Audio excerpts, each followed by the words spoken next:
વડનગર તાલુકાની 40 ગ્રામ પંચાયતોમાં સરપંચ માટે 129 ફોર્મ ભરાયા. ફોર્મ ભરવાના અંતિમ દિવસે તાલુકા પંચાયતમાં ભીડ જામી હતી. વડનગર તાલુકાની 35 સામાન્ય અને 5 પેટા મળીને કુલ 40 ગ્રામ પંચાયતની ચૂંટણીમાં ફોર્મ ભરવાના અંતિમ દિવસે સરપંચ માટે 129 ફોર્મ ભરાયા હતા, જ્યારે સભ્ય માટે 435 ફોર્મ ભરાયા હતા. કુલ 564 ઉમેદવારોએ ફોર્મ ભર્યા હોવાનું ટીડીઓ કેતનભાઈ પ્રજાપતિએ જણાવ્યું હતું. ચૂંટણીમાં ફોર્મ ભરવાના અંતિમ દિવસે તાલુકા પંચાયતમાં મોટી સંખ્યામાં ઉમેદવારો ટેકેદારો સાથે ઉમટી પડ્યા હતા.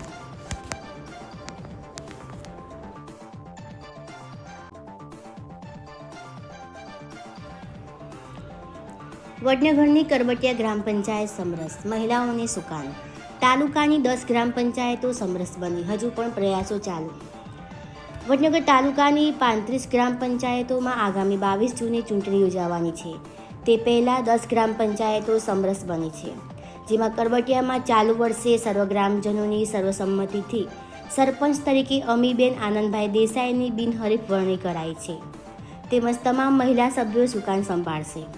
આવનારા 5 વર્ષમાં મહિલા સશક્તિકરણના ભાગરૂપે મહિલાઓના નેતૃત્વમાં કેન્દ્ર સરકાર અને રાજ્ય સરકારની યોજનાઓનો લાભ લઈને ગામને એક આદર્શ ગામ બનાવવા વિશ્વાસ વ્યક્ત કર્યો છે. તાલુકાની 10 ગ્રામ પંચાયતો સમરસ બની છે. હજુ કેટલી પંચાયતો સમરસ બનાવવા પ્રયાસ થઈ રહ્યો છે. ગામના અરવિંદસિંહ રાજપૂતે જણાવ્યું કે સરકાર મહિલાઓને પ્રોત્સાહન આપી રહી છે, એટલે અમે વડીલો સાથે ચર્ચા કરી ગામનું સુકાન મહિલાઓને સોંપ્યું છે. સરપંચ અમીબેનના પતિ ગામના દરેક કાર્યમાં સાથ સહકાર આપે છે. વિકાસના કામોમાં રસ દાખવ્યો છે. તેમને દાન પણ આપ્યું છે. સમરસ થયેલી પંચાયતોમાં કમાલપુર વડ, કરબટિયા, પીપળદર, ચાંપા, કરશનપુરા, ખાનપુર, આનંદપુર, શેખપુર ખે, નવાપુરા સુ, 10 રેડ લક્ષ્મીપુરા પંચાયતો સમરસમાં સમાવેશ થાય છે. ગ્રામ પંચાયતની ચૂંટણી યોજાઈ રહી છે અને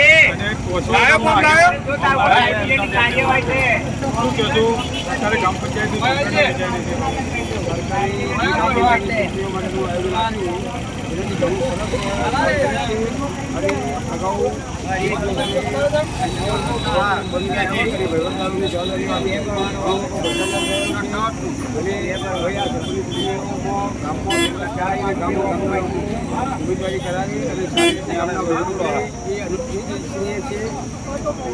ગામડામાં જે 3 વર્ષ સુધી એ બાબતે શું કહેશો?